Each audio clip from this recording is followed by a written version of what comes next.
মাননীয় প্রধানমন্ত্রী আমাদের সকলের নেতা 15ই আগস্ট লালকেল্লার প্রাচীর থেকে যুগান্তকারী সিদ্ধান্ত নিয়েছেন যে ডেমোগ্রাফি পরিবর্তন নিয়ে বিশেষ সমীক্ষা হবে আর অবৈধ অনুপ্রবেশকারী মুক্ত ভারতবর্ষ হবে।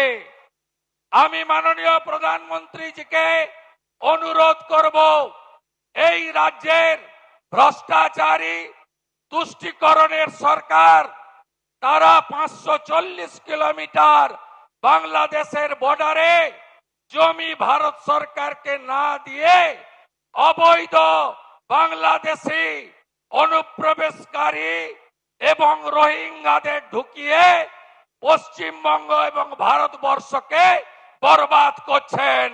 আপনাকে এই অবৈধ ঘুষপেটিয়া অনুপ্রবেশকারী মুক্ত করতে হবে। আপনি পারবেন।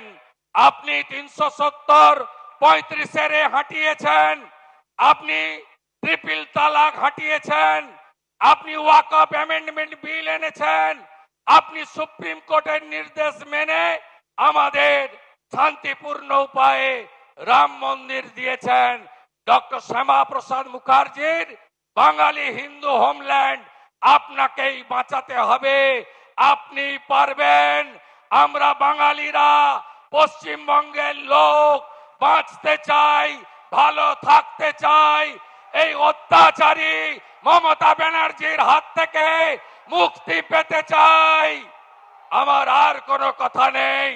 আপনারা সবাই মিলে বলুন, দড়ি ধরে মারো টান, দড়ি ধরে মারো টান, দড়ি ধরে মারো টান। হীরক রানী, হীরক রানী, হীরক রানী আমার পাড়া, আমার পাড়া, আমার পাড়া, আমার পাড়া, আমার পাড়া। তৃণমূলকে তাড়াতে হবে।